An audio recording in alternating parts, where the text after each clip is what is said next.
Chapter 2. An Anonymous Letter. The first letter Penny opened was from the Curtises, saying that they would arrive in about a week, the first weekend in July. "That is," Mrs. Curtis wrote, "if it won't be rushing you too much, Penny dear." Mr. and Mrs. Curtis, whom the Allens fondly called Grandma and Grandpa Curtis, had been old friends of Uncle John's.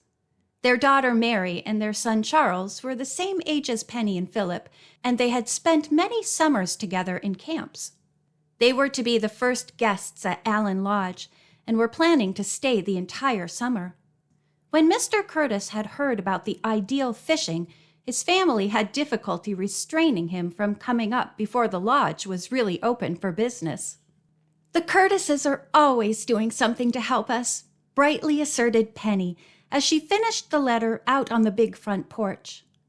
She and Philip looked out on the lawn, a wide, trimmed space in front of the house, its grass thick, its masses of shrubbery and groups of beautiful trees stately, and its flowers just beginning to bloom.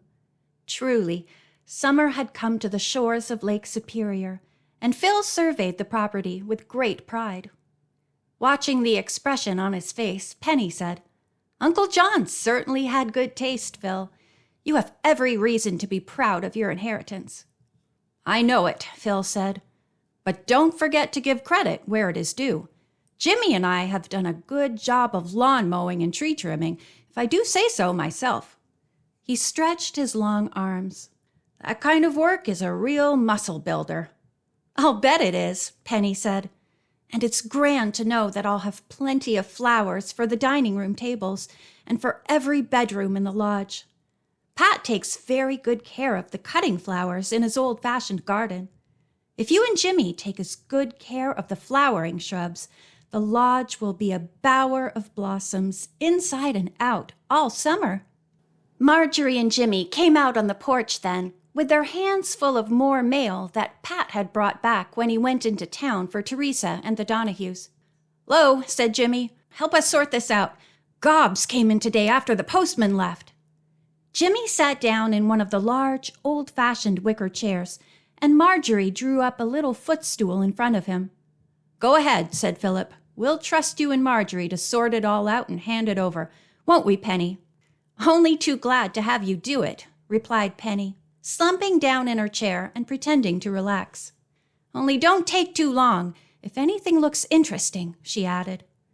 Jimmy's answer to that was to toss a flat letter into her lap, and to follow that closely with another slimmer one, carefully twirled by its corners to ensure its falling at the proper distance.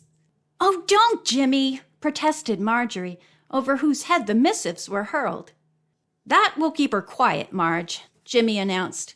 But Penny was already quiet, not even hearing Jimmy's last remark. "You have the biggest pile, Phil," Marjorie stated in a few moments.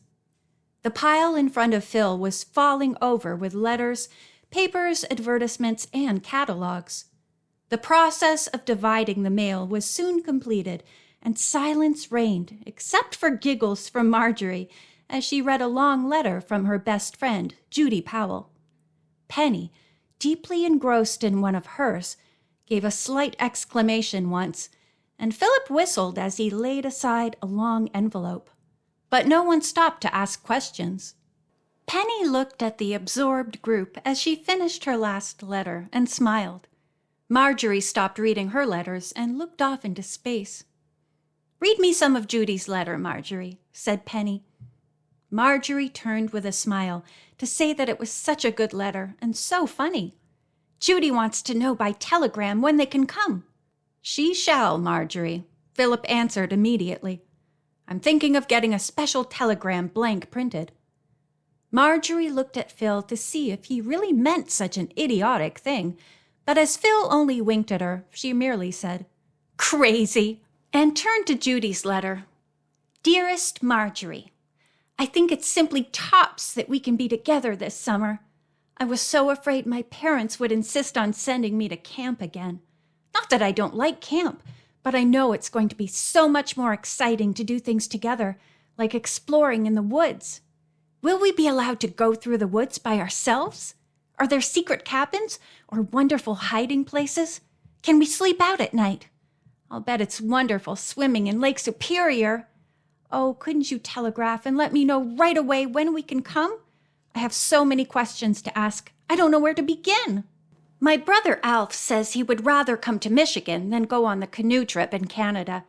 He says he always has fun with Jimmy. Maybe the boys will let us help them build something or do some of the things with them. Alf says they'll never take us fishing because girls talk too much, but maybe we can convince them that we know how to keep quiet. I'm so excited that at last we are going to see the lodge and all the Allens, and especially you. That's all I can write about. Do Charles Curtis and Peter Weiland both still like Penny? Does Penny like either one of them? Maybe I should be minding my own business, but I guess I am just bubbling over with questions. Cincinnati is hot, as it always is in the summer, and we can't wait until we get to Michigan. Quick, quick, quick, send me a telegram. It will be the first one I ever received. At present, I just live in a bathing suit, and we spend almost all day at the pool. I'm glad school is out. Alf says I'm a nuisance and a question box, and by now you probably think the same. I can't wait until I see you. Forever yours, Judy. When Marjorie had finished reading Judy's letter out loud, Jimmy chuckled. She's a riot, that Powell kid. Penny was already scribbling a message on the back of an envelope. Here, she said to Jimmy, go to the phone in the office and send this telegram to Judy right away. There's no reason why the Powells shouldn't come the first weekend in July when we expect the Curtises. Hooray! Marjorie shouted as Jimmy went in to send the telegram. At that moment, Kitty Donahue came out on the porch. Hi, Marjorie greeted her. When do we eat in this lodge? Kitty came nearer. I just wanted to ask Miss Penny about that. We've a big fish baking, and I wondered if you would be ready to eat in half an hour. Hooray, food! Shouted Marjorie. We're always ready to eat, Kitty.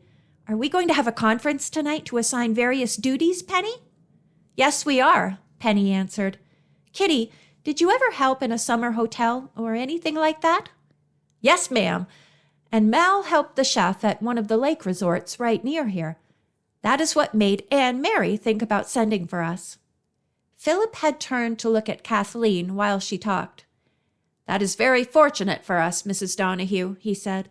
We're going to have a family confab tonight to decide what each of us should do, and we'd like all of you to come and help us make decisions. Yes, sir, Kitty said. We'll not need much more help, only some people around the village to wait on table if there is a very large crowd over weekends, or for some special occasions. With that bit of advice, Kitty went back into the house.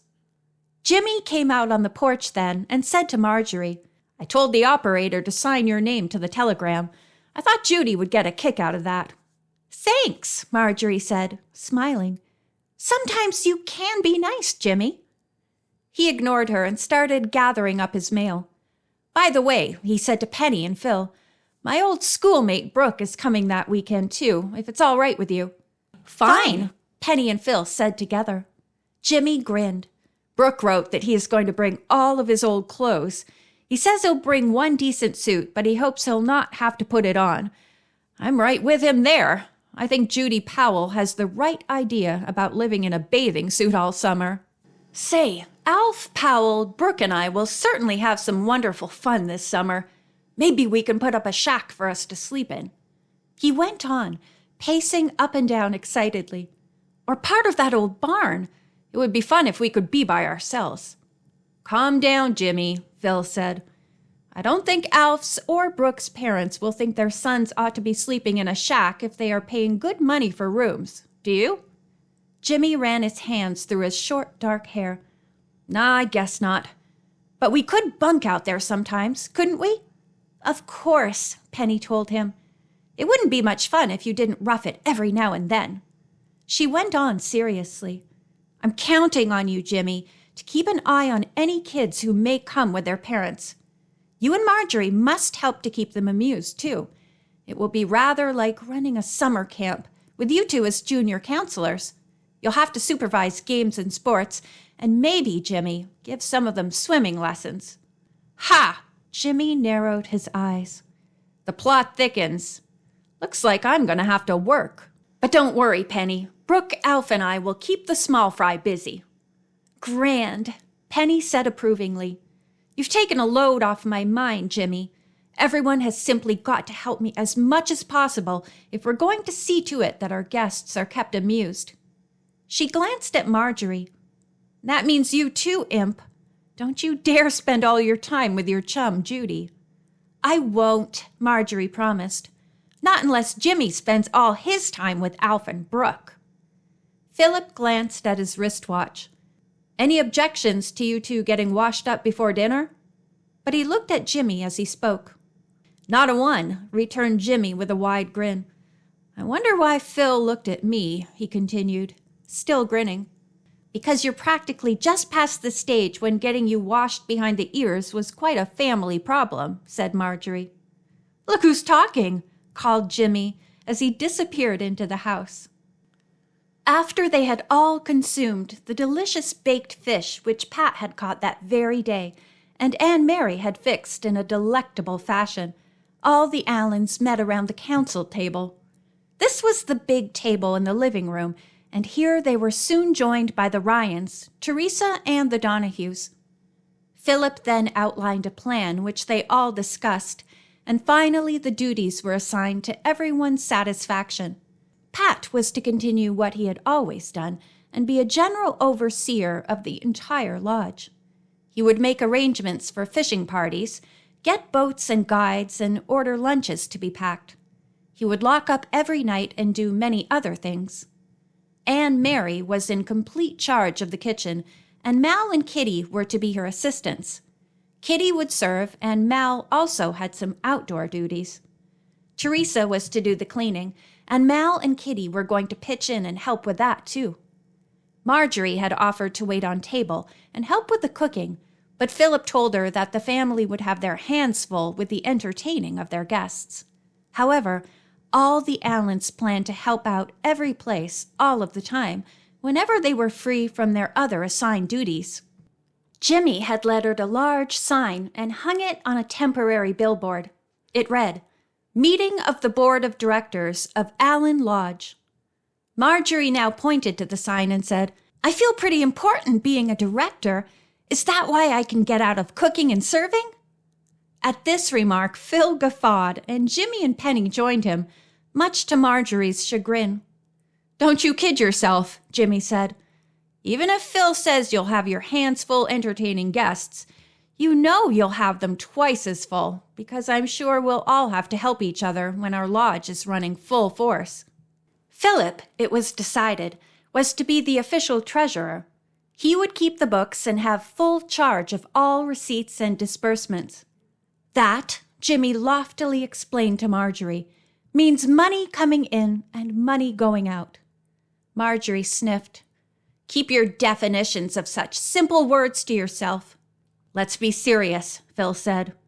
All hotels and inns have a rule that unless their guests deposit their valuables with them for safekeeping, the management is not responsible. Isn't that right, Mr. Donahue? Mal nodded. Well then, Philip went on, I think we ought to keep our guests' money and jewelry in the safe in the secret room. And in order to safeguard the secret, we ought to make it a rule that none of the guests is allowed in the secret room. Right, Jimmy agreed heartily. If we let everyone run in and out of there, it won't be a secret very long. I vote that for the rest of the summer, only Pat is allowed to— Phil and Pat, Penny interrupted. Phil has to go in and out to the safe because he's the treasurer. That's right, Pat agreed. I'll act as his substitute. Phil may not be available at times when we receive money which should be put right in the safe or when we need to take some out to pay bills. I'll only go into the secret room during such emergencies. Okay, thanks, Pat, said Phil. Then, as of now, it's a rule that only you and I press the button that opens the secret door. Said rule to remain in effect until the end of the season. Everyone agreed, and then it was decided that Penny was to be the hostess and the housekeeper.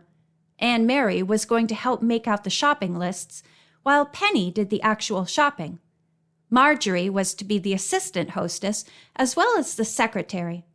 Luckily, she had learned how to use a typewriter and would really be a big help when it came to writing letters. Jimmy was the director of all sports, and even though that sounded like an easy job, Penny assured him it would be more than a full-time one. Penny, Anne, Mary, and Kitty decided it would be wise to make out menus for a week in advance. That means, Penny said, that right after breakfast tomorrow morning we had better plan the first week's menu. An awful lot of guests are arriving the first weekend in July. She sighed wearily. I guess everything has been taken care of except the laundry. We'll all have our own hands full after this week, so I don't see what we can possibly do about that.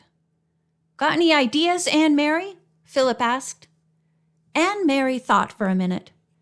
There's a new laundromat in the village, just opened the other day.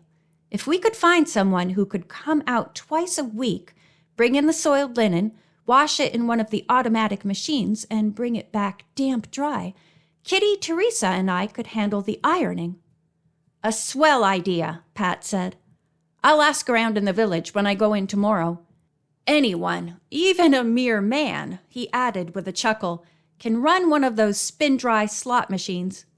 All we need to do is find someone with a car who will tote the stuff back and forth for a fair price. I guess that takes care of everything, Penny said.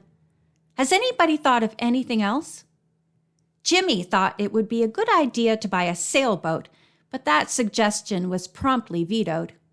We are going to try and make money before we spend it, young man, said Philip. But if you and Alf and Brooke Sanders want to fix up one out of what we have, that's all right with me.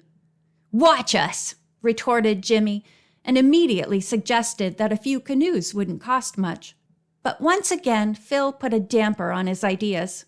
At this point, Jimmy wanted to know what kind of suggestion he could make that would not be vetoed, and Penny and Phil both chimed in at once with, Let's call it a day. But before the meeting breaks up, Philip said soberly, I want to make an announcement.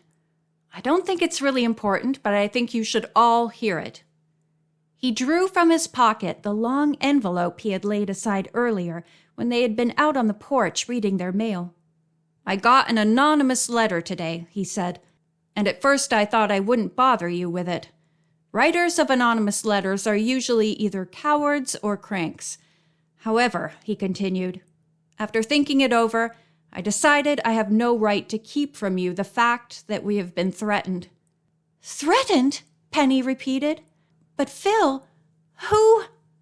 For answer, Phil opened the envelope and took out a long sheet of dirty paper, which he laid on the council table. Everyone crowded around him to read the ugly scribbled words.